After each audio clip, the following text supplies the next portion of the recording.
Άλλα μια συνηθισμένη μέρα, ακόμα και τα πουλιά κελαηδούσαν πιο δυνατά από ό,τι συνήθως, ενώ και τα δέντρα θρώιζαν τα φύλλα τους στους αργέγονους ρυθμούς εορταστικών ύμνων μιας άλλης εποχής. Happy birthday to you. Σήμερα όλο το βασίλειο γιόρταζε τα γενέθλια της αυτού μεγαλειότητας, της υπέρλαμπρης θεϊκής εξοχότητας του βασιλιά. Δεν τελείωσα, μη γράφεις. Μάλιστα. Βάξ. Προτείνω να συνεχίσει την ιστορία και μετά να τη στείλει στον Πάταγο, ο οποίος ελπίζω πως θα τη στείλει στον Στόκο και αυτός με τη σειρά του ελπίζω πως θα την επιστρέψει σε μένα. Πώς σου φαίνεται η μεγαλειώδης ιδέα μου, μήπως είμαι υπερβολικά αισιόδοξος, πότε πεθαίνει η ελπίδα. Ωραία. Πότε ξανά έχεις βάρδια? Την άλλη εβδομάδα. Δες τον πίνακα. Βρουίδης.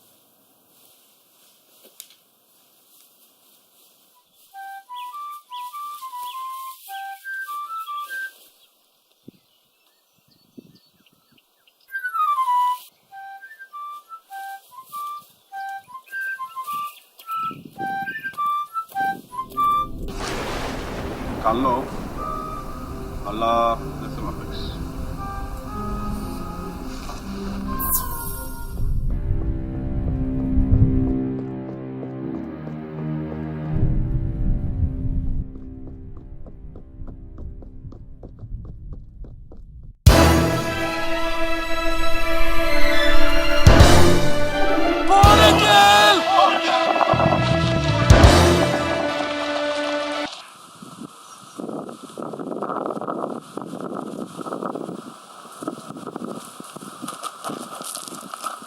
Τι ήταν αυτό, μπόργκερ! Γι' αυτό παίζω το μπόργκερ. Παρέστησε. Τι παρέστησε? Αυτό μας έφερε το μπόργκερ, πού είναι? Έπεσε το μπόργκερ τι έγινε? Έπεσε. Ωραία. Το σώσαμε. Ναι. Η Μαρέτα μπήκε στο άδειο στούντιο. Άρπαξε μια σιδερένια μεταλλική χορδή κιθάρας. Η Μαριέτα βγήκε από το άδειο στούντιο στα ντράμς. Άρπαξε ένα σιδερένιο κοντάρι κεραιάς. Η Αριέτα Ωρε πούστη. ήταν στο λιβάδι. Θα μας πάσει τα αρχίδια. Μαζί με τις άλλες. Η Αριέτα βγήκε από το άδειο σπίτι. Άρπαξε ένα σιδερένιο κοντάρι κεραιάς που βρήκε κοντά της και το ακούμπησε στον πέτρινο τοίχο. Η Αριέτα βγήκε από το άδειο σπίτι.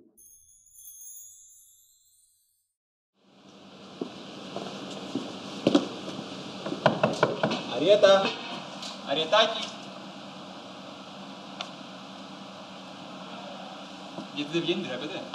Οπί.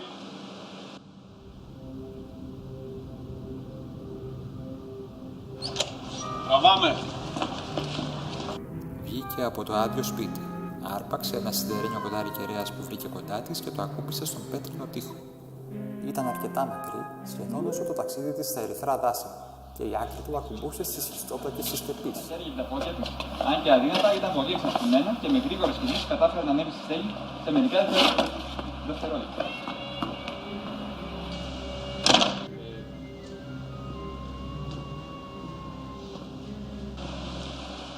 Τι κάνει, γιατί ξαναμπήκε μέσα? Δεν την σκαρφαλώνει με μεγάλη δεξιότητα. Σου είπα ότι δεν μπορούμε να τραβήξουμε σκαρφάλωμα, αλλά επέμενες. Τι θες τώρα? Και το σενάριο γιατί μου το πήρε? Οπί. Γιατί πήρες σενάριο? Ήταν αρκετά μακρύ, σχεδόν όσο το ταξίδι της στα ερυθρά δάση, και η άκρη του Αρχηγέ!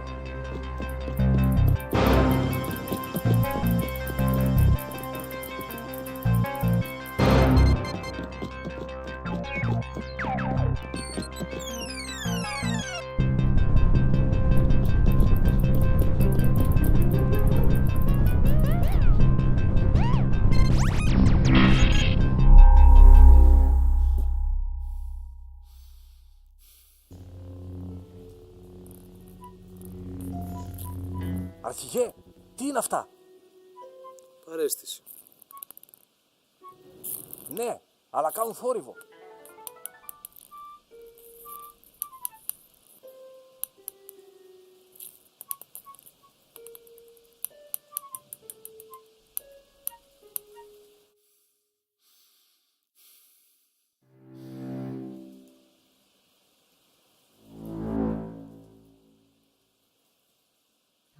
Αρχηγέ!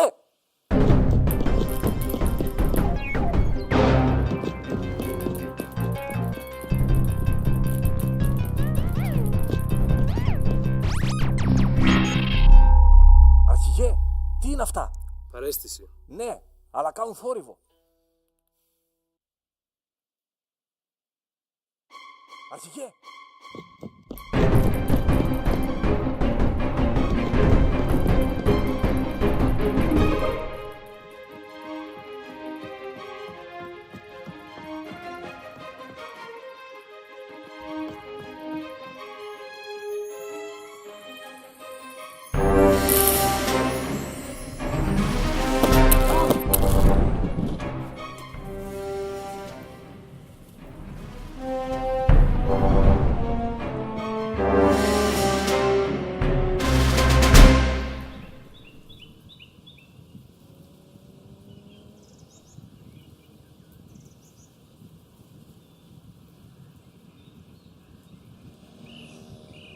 Αρχηγέ, αυτό δεν μοιάζει με χωριό.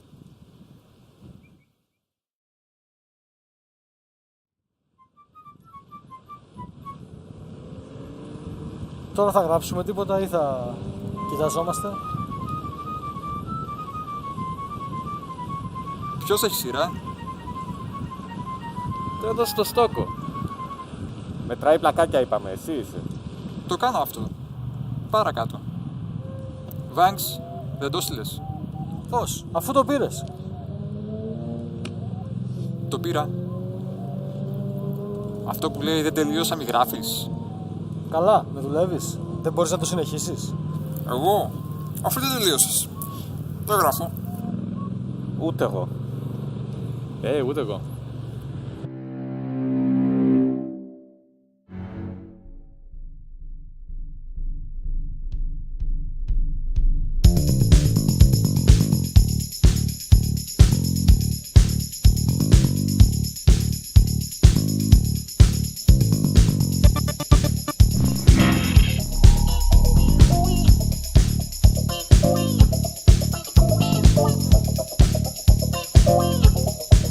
Και πώς είναι ασφαλίτες?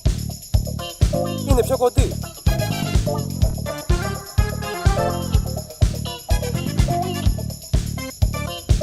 Πού το ξέρεις? Το λέει εδώ. Εδώ λέει ότι εσύ λες ότι το λέει εδώ. Τώρα αυτό γιατί το είπες? Συγγνώμη. Είστε και δυο εκτός κειμένου. Αυτό ποιος είναι? Εγώ ποιος είμαι? Εγώ είμαι ψηλός. Τι έγινε? Παρέστηση? Να δοκιμάσω? Όχι, όχι, να μην δοκιμάσεις.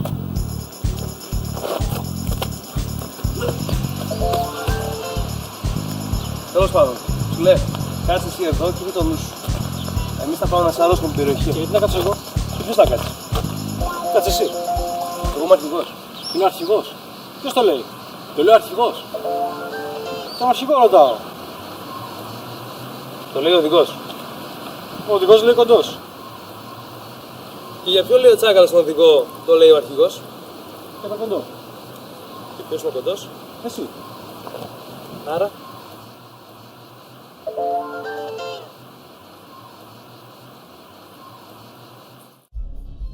Γράμμα. Το ύψιλο. Πι, ρο, σίγμα, ταφ, φι, χ, ψ και ωμέγα. Λείπει ένα γράμμα. Το ύψιλο. Η υπόθεση. Το ύψιλον είναι η υπόθεση.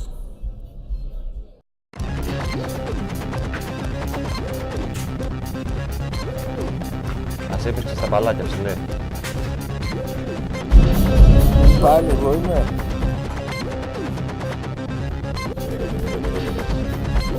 Λιγότερο μέλι, περισσότερη ζάχαρη. Η ευκολία σκοτώνει παντού. Να κάθουμε να περιμένουμε πως θα διάσουμε ρε Σιαστάνη. Πρέπει να προλάβουμε τα χειρότερα. Ποιος ξέρει σε τι κατάσταση είναι? Πού βρίσκεται, ξέρεις? Πότε ξεκίνησε? Είναι προετοιμασμένη? Όχι. Όχι. Αρκετά αριστήκαμε για σήμερα. Υπάρχουν πιο σοβαρά πράγματα. Θες. Πώς θες να βοηθήσεις αν κάθε φορά που φυσάει λίγο υγρό νεράκι μας τυρώνεις? Αυτό δεν το αντέχεις. Λείπει ένα γράμμα. Λείπει ένα Άμα γράμμα. θες να μας τυρώσεις, πιες νερό από τη βρύση. Δεν καταλαβαίνεις.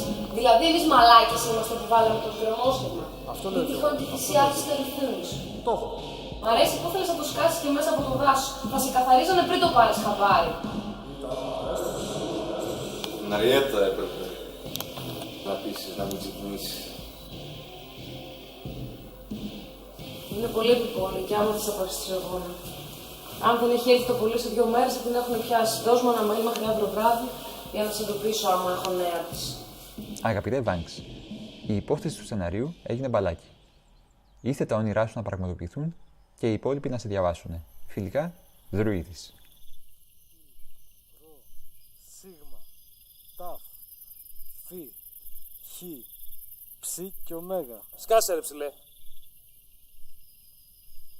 Αρχηγέ, βγάζεις λίγο το βιβλίο σου. Το οδηγό εννοείς. Ναι. Τι το θες. Νομίζω πως ό,τι συμβαίνει βγαίνει από εδώ μέσα. Θέλω να μου το επιβεβαιώσεις. Τι λες πάλι ρε ψηλέ. Πώς σε λένε. Τι πώς με λένε. Έχεις όνομα. Δεν έχω. Δείξ' το μου. Γιατί το ψάχνεις εκεί μέσα. Είπαμε, γιατί είναι οδηγός. Φοβάμαι πως είναι κάτι παραπάνω. Δηλαδή, Είναι οι ζωές μας λεπτό προς λεπτό. μάλιστα. Και τώρα τι γίνεται. Το ερώτημα είναι τι γίνεται μετά. Πότε μετά. Μετά που τελειώνει. Τώρα η Αριέτα μας παρακολουθεί από το όνειρό της. Σε λίγο ξυπνάει και θα πέσει πάνω μας. Πού το γράφει αυτό. Ηρέμησε. Όνειρο είναι. Στην πραγματικότητα πέφτει από μια στέγη και ξυπνάει.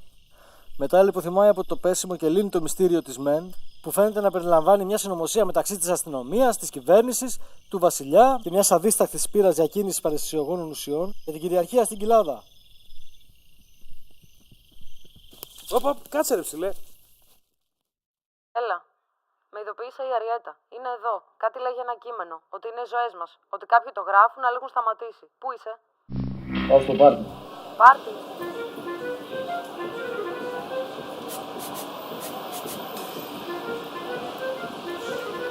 Φοράει καπέλο. Θα σε αναγνωρίσει κι αυτός. Παίρνει το μπαλάκι και με το κοιτάζει να το πάω στην Αριέτα στο τέλος του κειμένου.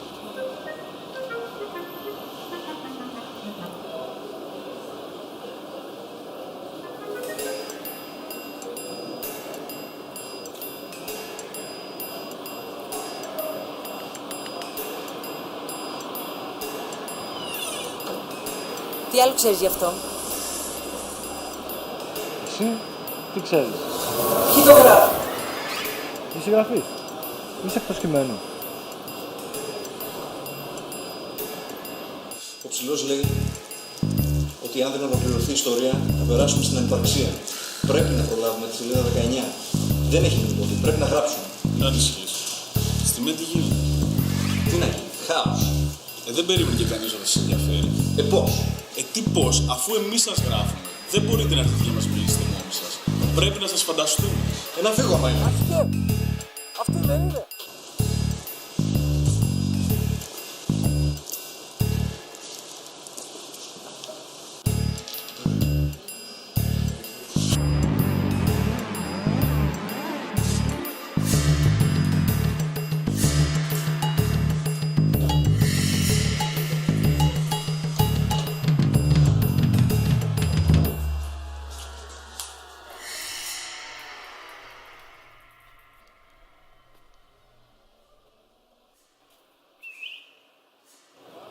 Μέσα είναι.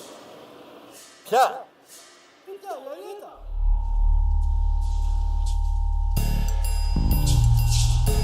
Νιώθω την ανάγκη να εξηγήσω ορισμένα πράγματα αναφορικά με αυτό που συνήθως ονομάζουμε ως τύχη. Είναι εκτός κειμένου. Καλύτερα να της το δώσεις τώρα. Ωραία. Πάω. Αριέτα. Τελειώνει σε 4 σελίδες. Α, ναι, για να δω. Λοιπόν, έχουμε και λέμε. Ο Πάτακος έφυγε. 1, 2, 3. Αχα! Δράση στο μυαλό της Αριέτας. Τι πρέπει να είσαι εσύ. Το δράσει στο μυαλό της Αριέτας, ξέχνα το. Δεν θα κάτσω να ασχοληθώ τη στιγμή που το κείμενο τελειώνει. Τι είπα να πει. Τελειώνει πάντα στο ίδιο σημείο. Δεν προχωράει ποτέ. Κάθε φορά που το ανοίγω, τελειώνει στο ίδιο σημείο. Τελειώνει στο ίδιο σημείο. Έτσι είναι τα κείμενα. Τελειώνει στο ίδιο σημείο. Άνοιγες ένα κείμενο, τελειώνει στο ίδιο σημείο. Το ξανά. Έλα, γράφετε κι άλλο. Γράψε εσύ κι άλλο. Παιδιά, να συνεχίσει κόβει το κείμενο. Το κοπάκι θέλει να συνεχίσει το κείμενο. Έχω μια ιδέα. Συνεχίσει. Μου το ξαναπήρε.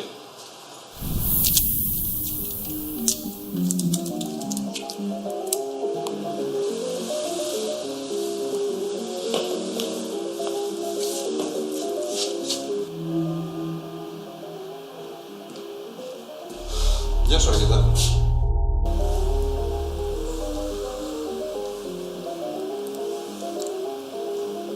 Πρέπει να πάρεις το μπαλάκι να το ανοίξεις στο τέλος του κειμένου. Μουσικοκράτης είμαι.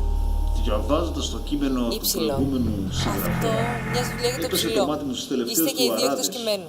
Σε λίγο μετρά κάτι πλακάκια. αναφέρεται Θα περί το σκεφτώ. πολλίας των λύσεων που επιλέγουν οι συγγραφείς. Σπρώχνοντας την πόρτα και μέσα στην αγωνία της για το χειρότερο, η Αριέτα δεν πρόλαβε να προσέξει ένα παλιό παραπεταμένο κλαδί βαλανιλιάς, το οποίο τους γρατσούνισε ελαφρά το πόδι. Οι πρώτες δυσκολίες και συνάμα τα πρώτα σημάδια κακοτυχίας άρχισαν να ξεπηδίζουν. Το τελευταίο γράφτηκε προκειμένου να αποκατασταθεί πλήρως η προκατόρικα πληγωμένη φήμη του γράφοντος. Η ηρωίδα μας έσπευσε γρήγορα προς τον πάνω όροφο με την ελπίδα ότι θα αντίκριζε τον απειβδισμένο φουκαρά που τόλμησε να ψηφίσει τους ασφαλίτες. Δυστυχώς, φίλοι αναγνώστες, έπεσε έξω. Αυτή η υπόθεση με τις πόρτες έχει παραγίνει. Σπρώχνοντας τη δεύτερη πόρτα, αυτή στο τέλος της σκάλας που οδηγούσε στα ανώτερα διαμερίσματα, ένιωσε τα γόνατά της να κόβονται στα δύο, καθώς η απελπισία ξεχύλιζε από τα λουθούνια της. Πρώτα ακούμπησαν στο πάτωμα τα γόνατα, έπειτα τα χέρια. Η λογική συνέχεια απαιτήσει συνέχεια να κουμπίσει το κεφάλι. Ένα παρατημένο σκαμνάκι εμπόδισε την καθοδική αυτή πορεία, ένα σκαμνάκι που μόνο το χέρι του Θεού θα μπορούσε να έχει τοποθετήσει σε εκείνο το σημείο.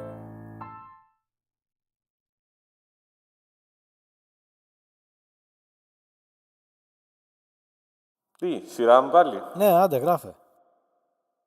Οχ, οκ. Στους δρόμους κειμένη μετράει τα πλακάκια. Και το κάνει σχεδόν πάντα. Να σκεφτεί κανείς πως γνωρίζει ακριβώς πόσα πλακάκια πεζοδρομίου απέχει έξω πορτά της από το περίπτερο. Στο παρελθόν έχει διαπιστώσει πως με γρήγορο βήμα διανύει 106 πλακάκια το λεπτό, με αδιάφορο βήμα 67 πλακάκια το λεπτό, ενώ με αργό μόλις 44 πλακάκια ανά λεπτό. Για την ακρίβεια δεν φοράει ποτέ ρολόι, οπότε δεν έκανε ποτέ την αναγωγή των τριών αυτών ταχυτήτων σε πλακάκια ανά λεπτό. Συνήθως όταν περπατάει, καπνίζει. Συγγνώμη, είναι μακριά η οδός Συνοπούλου. Ναι, καμιά 800 πλακάκια. Δηλαδή πόση ώρα περπάτημα? Το πολύ 30 τζούρες.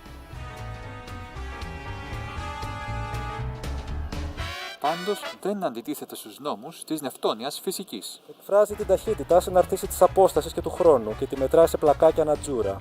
Κατά αναλογία, μπορούμε να βασιστούμε σε αυτές τις μονάδες, παρόλο που ούτε το πλακάκι είναι τόσο σταθερό μέγεθος σε μία πλακόστρωση, ούτε και η τζούρα εμφανίζει κανονική περιοδικότητα μέσα στον χρόνο.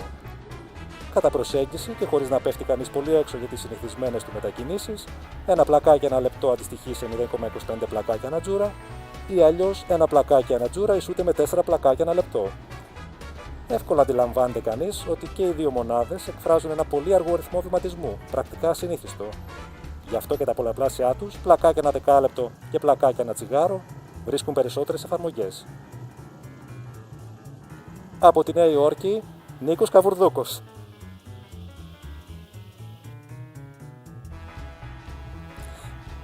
Για την περαιτέρω μελέτη του θέματος μπορεί κανείς να συμβουλευτεί τον σχετικό πίνακα. Η Αριέτα περπατάει συνήθως με αδιάφορο βηματισμό και σκυμμένη, αφού σχεδόν πάντα μετράει πλακάκια.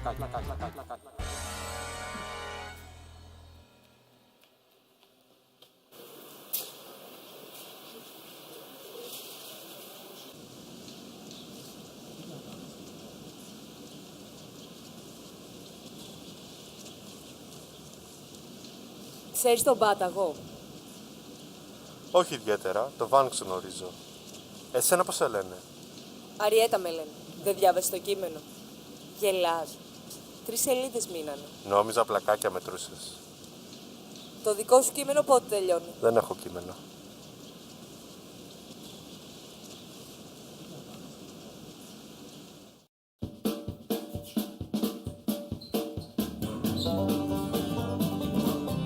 Η ευκαιρία είναι πραγματικά μοναδική. 11 πλακάκια πιο πέρα, 10 άνθρωποι ζουν 9 διαφορετικά οράματα. Και τουλάχιστον 8 από αυτούς κάτω από άλλες συνθήκες θα ήθελαν το κακό της. Ο ένας εξαιρείται γιατί δεν μπορούν να χαρακτηρίζουμε όλους τους μπάρτσους εξαιτίας κάποιων. πρέπει οπωσδήποτε να τους προκαλέσει με κάποιο τρόπο. Πρέπει να τους παρασύρει έξω από το δωμάτιο, ώστε να στείλει αναλόγητα ένα μήνυμα από τον κρυπτολογιστή που είναι συνδεδεμένος στο υποδίκτυο της ΜΕ. Προσοχή! Εδώ πρόκειται για πλακάκια δωματίου. Συμβουλευτείτε. Τι? Βλέπεις κανένα πλακάκι? Μια νύφη και ένα πόρεγγελ.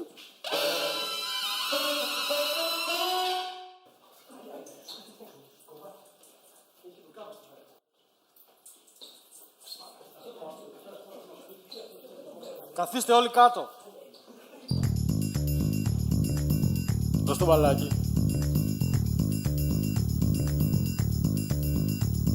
Λοιπόν, θα σας πω κάτι άσχημο. Οι ζωές σας υπαγορεύονται από ένα κείμενο. Αυτό.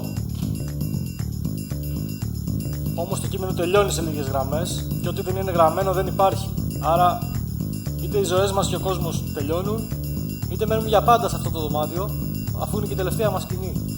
Αυτό που χρειαζόμαστε είναι κάποιον να συνεχίσει το κείμενο. Σε είχα για πιο έξυπνο. Το κείμενο είναι λυψό. Συμπληρώνουν το κείμενο μπροστά στα μάτια σου.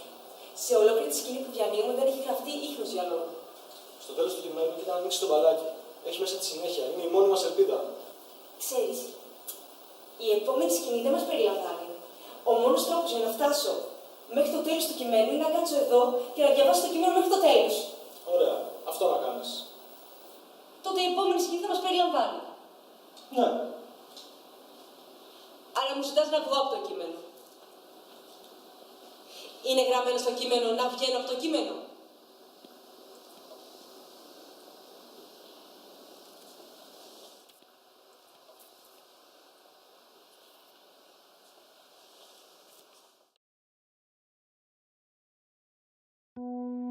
Ο ήλιος εκείνο το πρωί είχε εμφανιστεί στον ουρανό της πρωτεύουσας πιο λαμπρός από ό,τι συνήθως.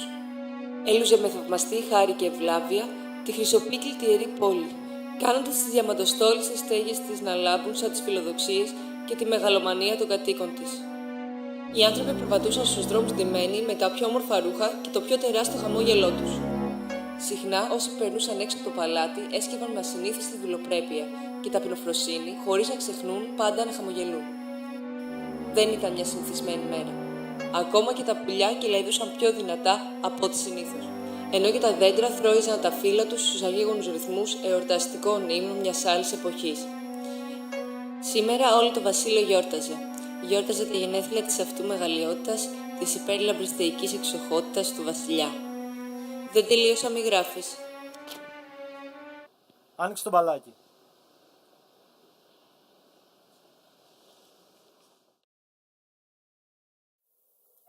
Βάγκς. Προτείνω να συνεχίσει την ιστορία και μετά να τη στείλει στον Πάταγο, ο οποίος ελπίζω πως θα τη στείλει στο Στόκο και αυτός με τη